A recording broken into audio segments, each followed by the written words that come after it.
Hi, welcome to the Second Wind Academy podcast. I'm your host, Ryan Gonsalves.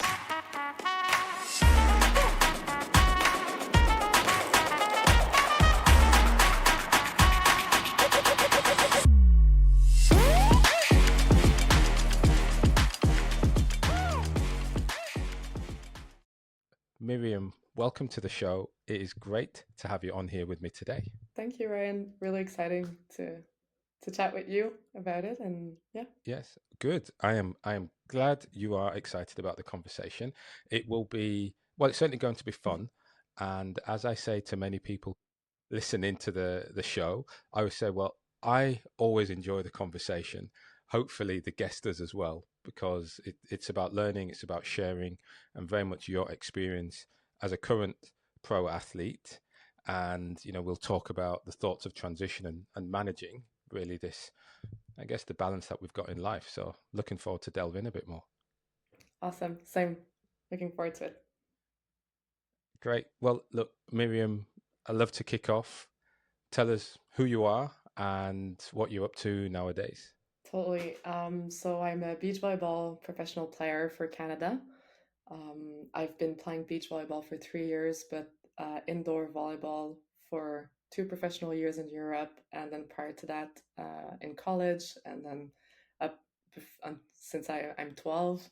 I'm also a first employee of a tech startup in Montreal that is knowing hypergrowth. So we're today 33 employees. We're mostly focused in Canada and the States. And so I was doing sales when I started, and now I'm in recruitment internally for the company. Wow, I love that. I love the shift as well, shift in sports and the shift in jobs within that company. Uh, that's kind of cool. Yeah, actually, so one thing that came up about that when I did shift to beach volleyball, and quite at the same time I shifted internally at Zephy, the name of the company, I realized that one of the things that really kind of guided me was learning. And so when I made the decision to go from indoor volleyball to beach volleyball, I felt like indoor the learnings were very small, like at the end, whereas beach volleyball I had quite everything to learn. Going from playing in a very like control environment to playing with wind in changing surface. The sand is always different in different part of the world, different type of humidity. The ball moves differently as well. It was quite the same when I went to recruitment. Just again learning something new, and something that was linked to people. So Yes, yeah. Shifting sands a lot, I guess, moving through recruitment, a lot of things that you possibly have to deal with as well. But I'm curious about that shift in from the even in the volleyball sports as well. Was that was that an intentional shift? And if so, what made you want to shift within the different, I'll say, codes or types of volleyball? mhm. Well, I started like one of my first picture with a volleyball is actually I was a ball roller at one of the national tour event when I was like 8 years old, for beach volleyball. So that's kind of how I got in touch with the sport. But quickly I went into indoor because we're in Canada. There's long winters. We don't have beach volleyball year round, so most people start with indoor volleyball.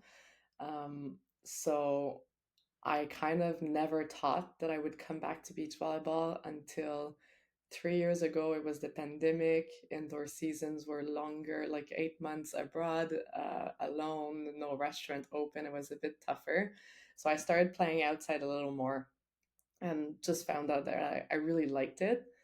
And one of my good friend who I've grown up with, played against, she was exploring beach volleyball as well. So that kind of ringed the bell into my head that, oh, like that could be something I explore. I've done some local seasons. I've had fun. And so I messaged the national team, who at the time were looking for professional indoor volleyball to make the switch and join the national team. And so that was intentional, but also very lucky that they had space for me at that time. Yes, it is. but it's worthwhile that you asked, that you just went out and figured, yeah, I'll give it a shot. I quite like that attitude as well. That it probably helped you, actually just get on the field. Do you think that, I suppose a lot of it for me, a lot of it comes down to aspirations and what did you want to become or achieve. So certainly as a younger lady, what was your intention? What hopes did you have in terms of where volleyball or sport would take you? That's a really good question. I think that's something that has changed over the time and that I've quite wanted to pay attention as it was changing, not sometime over a longer period and sometime a little like more aware when the shift was happening. When I was younger, I know I started and I had a lot of fun. I was playing with my best girlfriends. And then early on, like 2 years after starting the sport, I switched to a school to arguably the best team in Quebec, the province where I'm from at the time. And we went on to win national championship with a very small team that really like you would call very much underdog, if that. And so that kind of strike like the competitiveness inside of me. And I realized then that like, oh wait, I could actually like play higher level. um, First, I was really more like achievement driven, recognition driven. I think like I was like pushing myself a lot because I knew there was like that little cookie at the end, like of, so I think it really, now I would say it wasn't the healthier, but that's still what allowed me to be here today. Um, Mhm, and then as I go, I think there's a huge part of exploring that is there for me. I'm mhm. kind of using my body to get to know myself at a deeper level, the same way that you can use your mind, the same way that you can use a lot of other things. For me, sport is the way that I learn about myself. Right. Talk to me about that. How through your body are you learning about yourself? Yeah, so we kind of so I have a mental coach that I work with since about over half a year, almost a year now, which has been amazing. But basically, beach volleyball, it can be anywhere a game between 25 minutes and an hour, depending if you win quickly or lose quickly, or if it's a tight game. It's in changing conditions. You're with a teammate, a single teammate, no coaching during the game. It's more like it's a game of chess. Um, so and it's always changing. So we call it the pressure cooker with my mental coach, where there's a Yeah. lot of things that just come up in a very short amount of time and that you need to deal with. At beach volleyball as well, when you go into a gap of like 3 4 points, it's really hard to catch up. So Mm, if the other team is playing well, so there's just a lot of the mental discourse that comes up that are you see them very clearly on the court, but somehow these mental discourse are just like happening a million times a day. I was not paying attention to them. yes. Yeah. So I'm learning about these. I'm learning about how some have been creating like really like unconscious suffering, just like mental discourse going on and on, that like first I either believed in or didn't know how to stop them. And so Mhm. now I'm learning to know like what are the low hanging fruits that I can look at, and what are some of the things that I can do to switch the anger, the sadness into joy, into like, being proud of Yeah. myself, being grateful, like so changing who's in the driver's seat. Oh, that is fascinating. It truly is. I mean, I love the fact you're using your body or learning through your body how your mind is thinking and opening your awareness. I certainly have found a lot of joy exploring habits and the way that we build habits as athletes and habits off the field, and how recognizing those and making adjustments perhaps to our points of belief, and how that can augment our reactions to that as well. what is it that made you introduce a mental coach into your life at this stage? That's a good question. I think it was kind of seeing. So he's like also my physical coach. He's really much into movement, so really kind of trying to see through the body, like where the blockage are, and really like putting oil on it almost. So more of that kind of mentality than like the heavy lifting. And so with him, I was like, every time that we did a new program, he was coming to me and he was like, what do you think is blocking you from passing the qualifier into that level? Because the beach volleyball is 3 tier on the world tour. I've been playing mostly on the second and third tier, but never in the main draw of the second, for instance. So he was always asking me, like, what do we need in the gym to allow you to get to that next step? And first, like the 2, 3, 4 first program, it was like, I think I need to move better in the sun, transitioning from indoor. That's quite naturally. Or I think my shoulders are tight, like my hitting is not as fast, it's not as efficient. So it was always kind of there until like a point where it had been like probably a year that I was training with him. And I was like, it's my mental. I'm breaking. Like I'm playing well until the point that I'm like, oh, maybe I'm gonna make it this time. And then loss of focus, and then like Yeah. bunch of thoughts coming in. And I was like, well, definitely like it makes sense. I've done like thousands of hours of volleyball, of physical training. People say beach volleyball is 80% mental. I've Mhm. I've barely done 10 hours in my life. Like so it's just the mat ain't matting. Like I need to add something there. And I had Yeah. heard like, my coach was coaching some of my teammates, and so I just kind of jumped in with him and that worked really well. Miriam, that is beautifully put. And the awareness that you've gone through to recognize in order to get to that next level requires definitely hours and hours of physical practice. But we always say elite sport is a mental game. But to that point, we never do the mental training. We don't start the mental training. Perhaps you shouldn't be starting at 8 or 10 years old, perhaps not, but it's being aware of your emotions, your feelings, what's going on. And for you to recognize that was perhaps the bit that was holding you back, kudos. I think that is excellent. Even better that you've since taken action. So I think that is really good. How do you think that's improved well, let's talk about your game first. How do you think it's improved your game in this short period? Hmm. Um, I would say definitely being more present, or even aware of the moment where I shift from presence to kind of craving something that is not there yet. Um, Love the use of yes. yeah.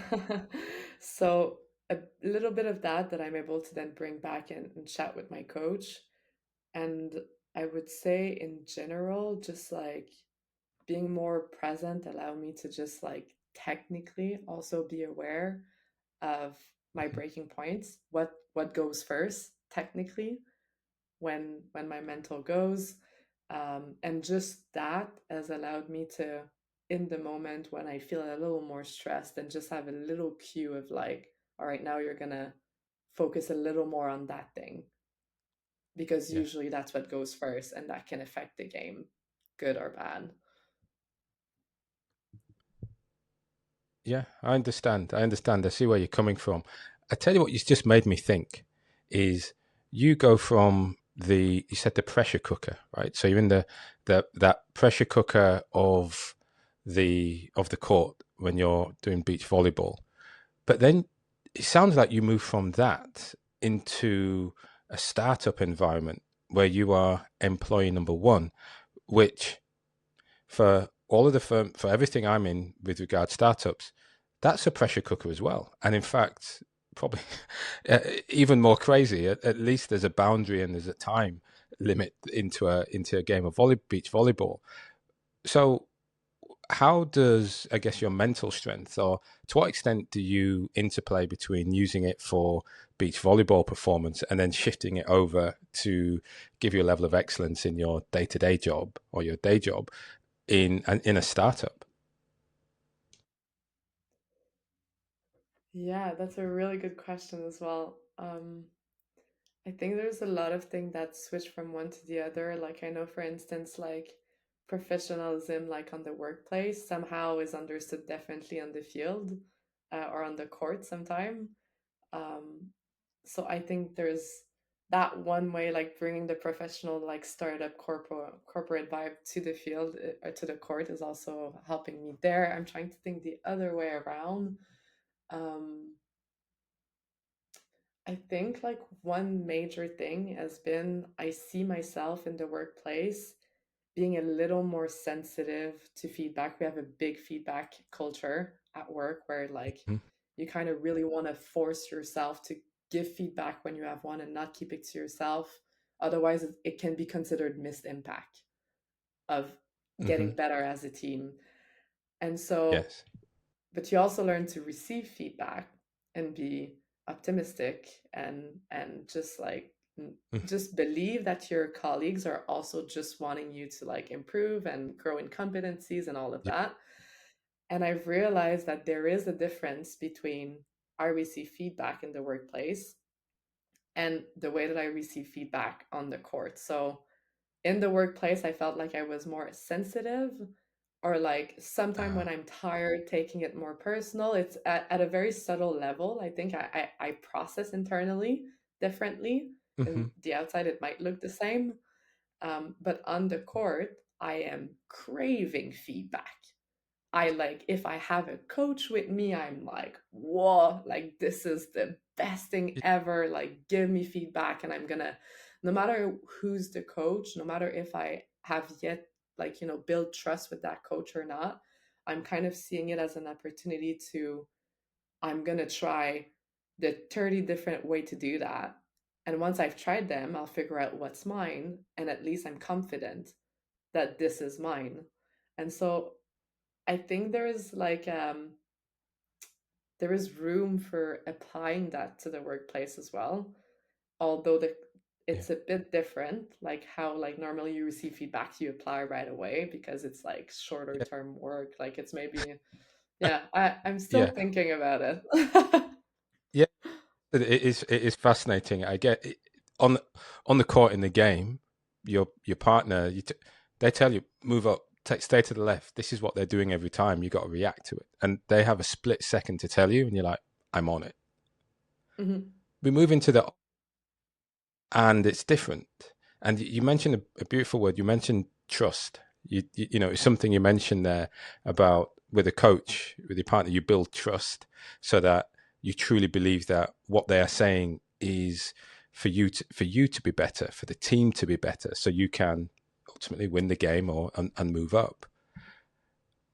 When we bring that then into the workforce, and you have your colleagues telling you this, it does make me wonder, is one of the differences trust? Is one of the differences, are we all playing towards that same goal of winning this match, which is really clear objective? Do you know? I wonder, is that one of the I differences that think that we sense? yeah, no, I was when I was saying that I was actually talking about my colleagues. So I have a ton of trust that they're there to like really make me like better also Mm, in my job and right. all. I do have that Yeah. as well on the court. I think it's maybe if I'm trying to think out loud, I think it could be linked to maybe you see faster result on the court. I'm doing this, the next Hmm. point I'm getting a block, or the next point we're getting the defense we're looking for, Yeah. then right Yeah. away confirmation on what we've just been Hmm. working. Whereas in the workplace, Yes. sometimes it's more like I've done like, a part of the project, you give me feedback, the next time I'm gonna apply it Yes. might be a little longer down the road. And so my mind might have more time Yeah. to pick it up and break it apart Yes. and wonder if Yes. that's really going to be the result because you don't see it right Mm, away. yes. Yeah. That feedback loop is so fast, and it does remind me of at least for me as a football player, scoring an own goal in the last game of the season, and it's like, oh, I've got to wait. I've got to wait months until I can fix that. Where, you know, when, when you know you're playing the next day or the next week, at least you can react and you can try and make amends. And so that's what it takes me from a sport perspective. Here, you're quite right. In an office, you do a sales presentation and they give you feedback, and it's like, great. When's the next one? Oh, it's next week. Oh, I, I've got to wait until then. I might forget now, and then you take it all in and you break it all apart, and perhaps it then becomes a bit negative. But I do like the way you mentioned taking feedback optimistically and finding that optimism and moving you forward as you take that. Totally.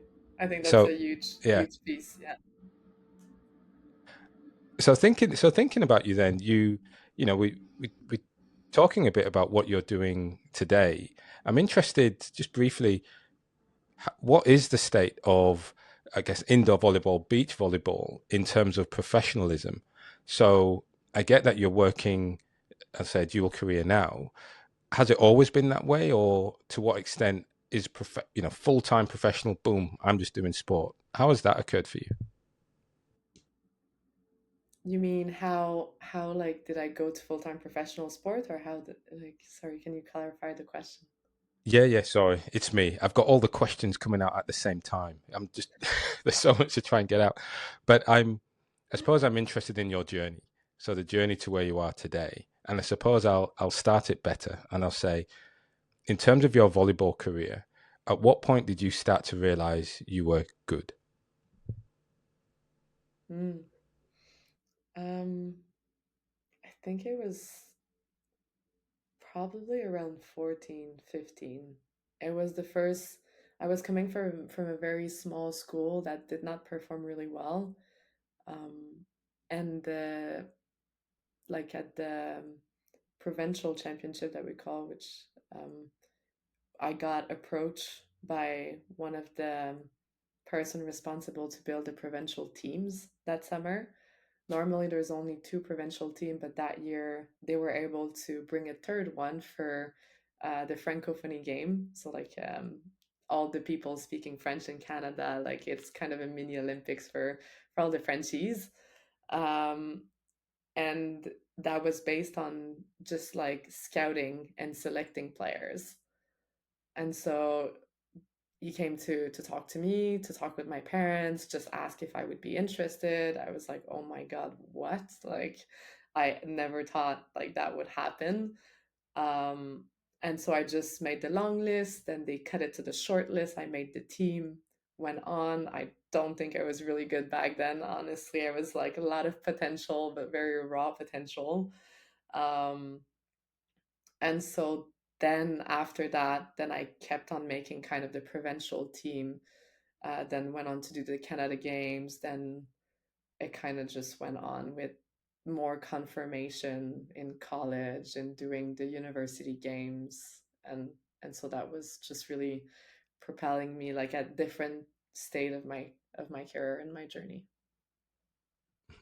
And as you were coming through your career, we spoke very earlier about a desire to, reach high performance, very much focused on your abilities as you move forward. Off the court, what sort of aspirations did you have or do you have from that side of the career? I was always someone who had a lot of side project. So in university, I went on to be in a lot of association, volunteering, super interested into public policy, which was something I thought I would do at some point. And so a lot of project on the side in nonprofits as well, which when I found the company that I'm with, who has it's basically a very innovative fundraising platform that is 100% free for nonprofit. We're the only one in North America that gives 100% back of donations. So like that's where the traction come from. But when I saw them, I was like, wow, I honestly never like I never thought I would be for profit company, but the mission is awesome, and it's kind of like adding impact and value in another way. Like Yes. so, um, So I suppose to answer the question, it's been like again exploring and like just like it has been turned towards like society and trying to make things better in a certain way. So that was kind of the directive line that I had. Um, but I have a yeah, I don't know if I answered the question. I'm You gave a kind good of answer. losing Different, myself here. no, but it is all good. I suppose I'm wondering then, as you came through university, so you're studying, you have these side projects, and you're competing in this life, in this period after university, where you're having to sort of work and balance to an extent this dual career. What challenges have you faced in finding that balance between high performance sport and building an off court career? It's definitely been some challenges, mostly in terms of time management. So what happened is I finished college. I went to play my first professional season in Germany, and frankly, after my first season, I thought I was done. So towards season finishes What do you in mean? April, I thought I was just done with sport, and so I was coming back to Canada in Yeah. April, and in February, March, I just got on the market for the first time and I was like, I'm getting a job. I'm coming back to Canada. I'm gonna spend at least a year there and I'm getting a job. Yeah. So I did Why? that. What Just happened? What uh what happened? What experience in Germany that was like, hey, I'm done. This is it. I'm it's weird what from what I remember, like I think I got bored. The level was not and it's not that it was not What? challenging. I think it was repetitive. I was playing Yes. like when I was in indoor volleyball, I was a middle blocker, which you basically, if you look at like the 9 meter net, you just like shuffle right and left most of the game. You're not really part of the Yes. offense.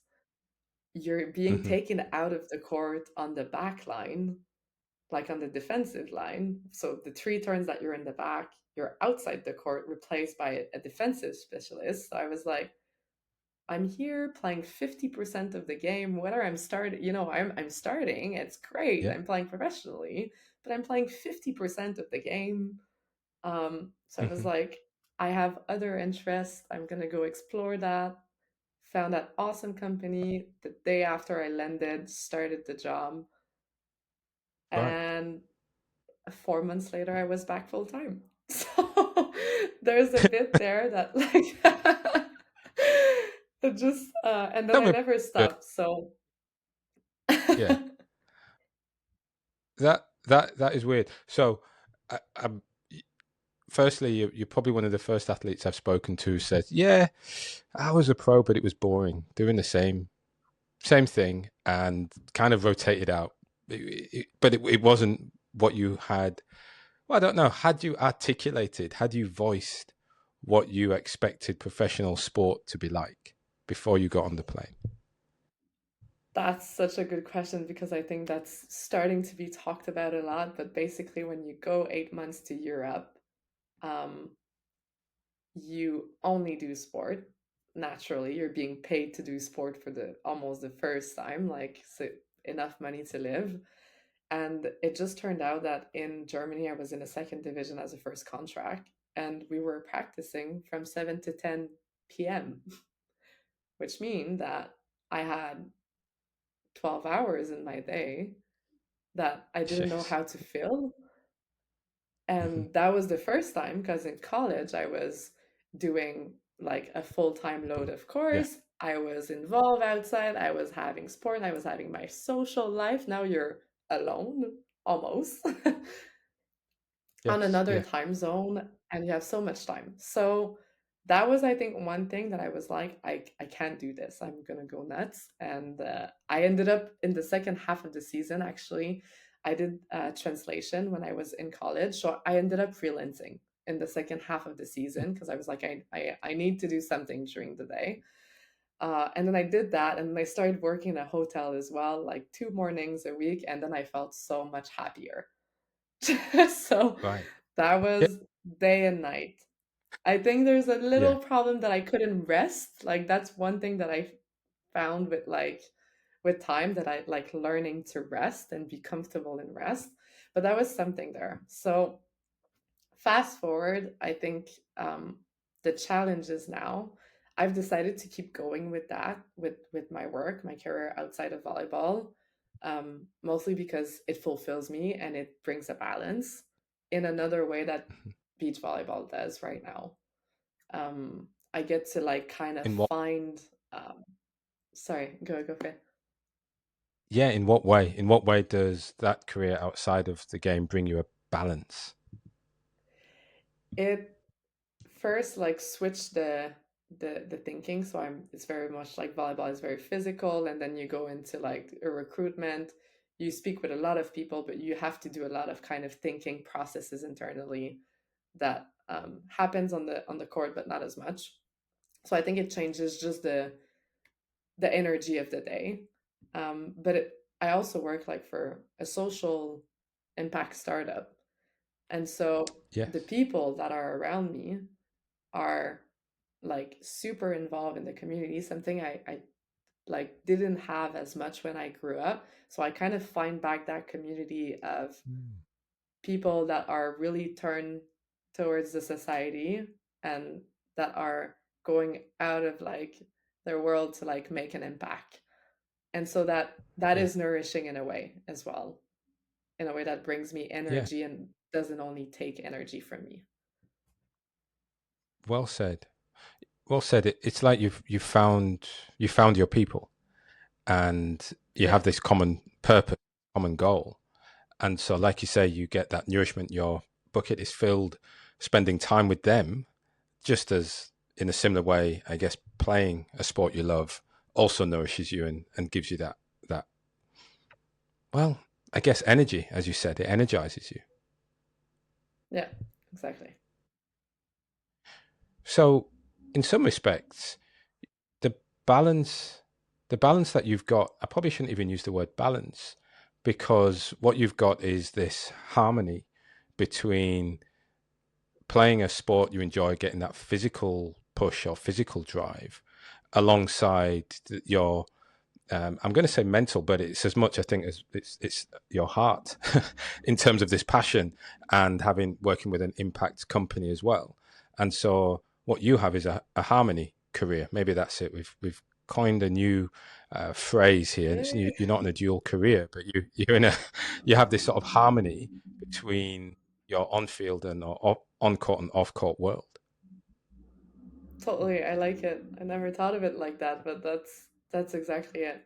And it requires, like I don't know if like going for an Olympic, going even next year for a world championship, like I think it's going to be something to reassess, because I'm going to be spending more time on the world tour in Asia, which is like flipped, like like completely like opposite for scheduling, for like talking to people.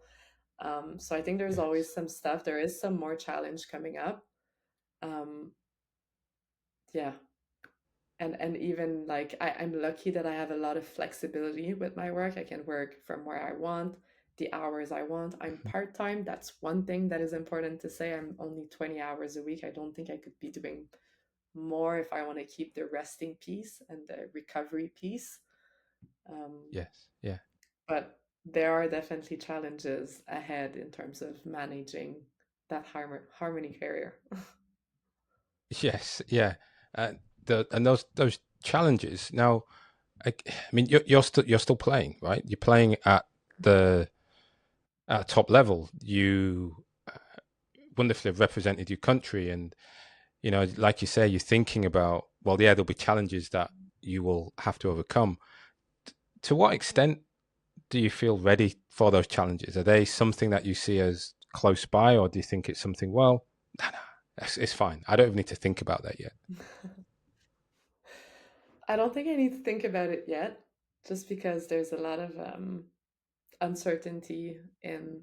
I know what the next 4 months are going to look like for me, and I've got that figured out. Um, So next year is more like, I think it's going to be something to reassess around December when things are getting clearer. The first half of the season at the beginning is a little slower, so there is time there, and there is like periodization during the year. So you're going to go, there's tournaments going on like on the world tour from January, February until December. You can play them all. They're all over the Hmm. world. So there's kind of like a way that I can deal with it, that we need to like peak in certain moment of the season, and that we know at the beginning of the year we determine this is our peaking zone. These are the tournaments that we want to peak at.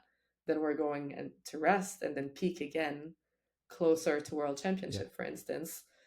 And so, with that periodization being made at the beginning of the year, I think there are ways that I'm going to be able to find, well, here I'm going to be less available.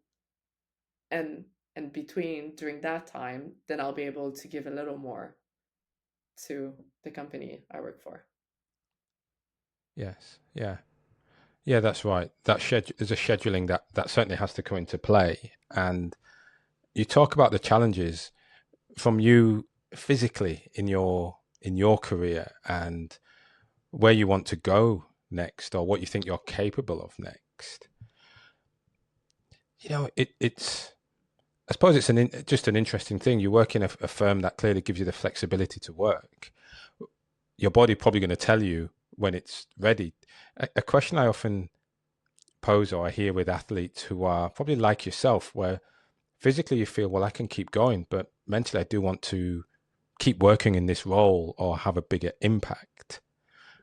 What do you think the key elements are going to be that are going to help you make a decision about how far you push yourself physically or, Mm. you know, through your sport? I think there's a lot of like learning to sink in with yourself and really kind of listen to what is there. I have more of the tendency that the more I do things, the more I want to go. And then I just realize at the end of the day that I am exhausted. So, one piece that we have been working with my coach is kind of discernment in the way of like, in before starting, let's say, my job, like before getting on my computer and getting on meetings, can I take a second and just try to connect and see what is the right thing to do right now? Is it to go for a walk before starting work? Is it like, what do I feel like would be nourishing before I get into something, so that I don't just go and tick boxes and then at the end of the day I'm exhausted. So it's a more like giving myself flexibility within the day to be, okay, now it feels right to work, so I'm going to work now, depending on like when I Yeah. can. So I think the answer to that is going to be to kind of connect with myself often and see like, is that still nourishing me? Has that been pulling more out energy than giving me energy? And trying Hmm. to see and assess kind of in the present if that still feel aligns. There's also an easy way to look at result. Have I been performing? Have I not been performing? But I find this is so much like, there is so much thing coming into that, Hmm. that There's a you lot of can't just noise look that at kick. result. Yeah, Yeah. exactly. Oh, you haven't been performing, Yeah. of course, like you haven't been to the gym, and it's like, what? Like, stuff like that, that is like first things that pop up that are like common, just common That's right. belief around high Yes. performance that don't resonate when I look inside and I just Mm. ask myself, is that so for me? Yes. Yeah. Look, I'm curious. You look thinking about what is for me and where should I be? You mentioned earlier you there's the game of volleyball. This, you know, in its sort of broadest sense, is something that you have that you clearly enjoy. Beach, indoor, that's something that you have excelled at. And what I describe for many people is there you've managed to find the game you love, but you've changed the format, the role, and things like that. But it's still the game of volleyball at its pure. Likewise, you're now in an organization for the other 20 hours of the week. When you're working, you're in an organization where you've moved and you've changed roles within that organization, but it's still the same organization, same impact, same purpose, same Mhm. same goals and the way it works, but your role has changed within that. So it sounds like, similar to volleyball, you found your place, you found your people in the environment that you're currently working in. So I'm curious, how did you find that? How how have you managed to find an environment where you want to work? What's your secret sauce?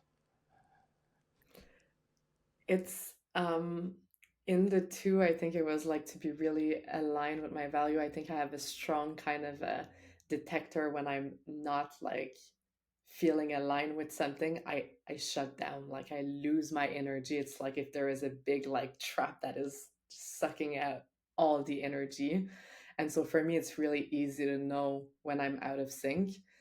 um in the workplace, I think that was part luck and part like I really like what they were doing. And then I started with the two co-founders that are now good friends. So like going into it, I really trust what they're doing. And I really like how they have like managed to become for the first time co-founders, managers, and really set the tone for now probably the best team I've ever seen in my life, including sports team, you know. It's incredible to have 30 people super in sync. So I think that part was co-built, which had something to do, but like now it just feels really aligned and that it has a flow of itself. For beach volleyball, at beach volleyball, like some other federated sports, you have two ways to do it. You can either be so in Canada, for instance, we have some centralized federation, which means all the athletes that receive money from Sport Canada, they have to be in the same location. Canada is massive, 6 hour flight, like to go from east to west. A lot of people coming from different places. Um, and so you can be with the federation and receive Sport Canada money, or you can do it as a Canadian representative, which you sign the same contract of competing under the Canadian banner in the same competition, the same way. That doesn't change the world tour, but you don't receive money. And so this is one of the downside. So I have Yeah, chosen, I have been there, I have been with the federation, and today I am a Canadian representative or independent athlete where I am like self-funded, but I also get to choose my team, which to me has been major shift in creating that environment that you were asking about.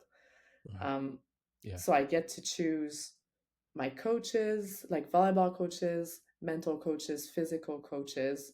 Um, I get to choose my schedule, which sometimes brings also more mental load into like preparing yeah, everything, having, you know, like a practice plan, making sure you have players to play against. Because if you're only two, you can do a practice, but it's not going to be like game like if this is what you're trying to do.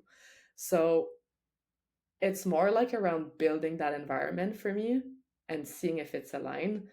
It has its yeah. challenges where it requires, like I said, a lot of work to do.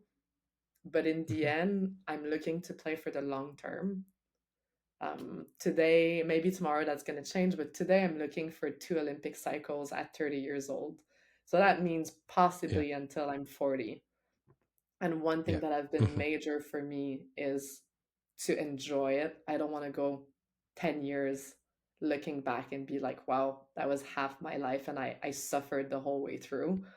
Um, and Yeah, I want to find like a balance in the everyday. So um, I think the yeah. answer would be like building the environment has been a huge part for me. Yes, you've built it. You built the environment. You didn't just go looking for it. You actually took a bit of agency yourself and said, well, I'll create it. I'll go and find it. I'll make these things happen. And crucial decisions, leaving the federation to become an independent. But that's enabled you to build what you want and how you see it. Interestingly, from a corporate perspective, you're building it as in recruitment now. So you Yes. will recruit the people around who align with, I guess, in real sense, who align at least at a value level, at a value set with the organization that you're working for. Uh, did you do, when you were at university, did you, the extracurricular, the associations that you worked with, to what extent are they aligned to the types of things that you're doing today? Um, a little bit. Like I was like, so I was working, for instance, I've done like an event, like fundraising event for a nonprofit that you had to recruit participant for the fundraising event. So Hmm. that like the outreach was something that I had done before. As sorry. Similarly, like I had done like a symposium where you needed to recruit like speakers, but also like get people in the attending, and then Yeah, organize those things. So I don't do as much of like the organizing the event, but definitely I think like getting people on board is something that I have been doing for a long time now that I'm thinking of it. yeah, And even when I started at Zephy, I was in sales. So my role was to, and the platform is free. So my role was just to basically talk to people and let them know yes, of something cool and help them get yeah, onboarded. So I think onboarding people have been probably the common link to, yeah. yeah. That's great. Right. Miriam, I just, I think it's been fascinating speaking to you, just learning your journey, at least to where you are at today. And, like you say, we've got another couple of Olympic cycles to go through from a sporting perspective, whilst continue to build, I guess, a culture, a rich culture and environment where you want to see yourself. When you think of others who are embarking on their career, and they're going to be listening to this and thinking, wow, she went, did pro, came back, and now is managing this harmony that we've now got between sport and this off-court world. What could I do to best prepare myself as I'm starting my journey? What guidance would you give from your experience? I think for me, it would be to kind of shut off the noise around. Like you need, like you need to do this, you need to get ready for the future, all these things that you need to, or that is like the prescribed way to do it. And to kind of look what feels right. It's hard sometimes to connect, but really, like if you just like close your eyes, journal, any way that you have to connect to yourself and to kind of get to the what feels like the real voice, like that is not just the constant chatter. Just trying to see like what would be your ideal day to day.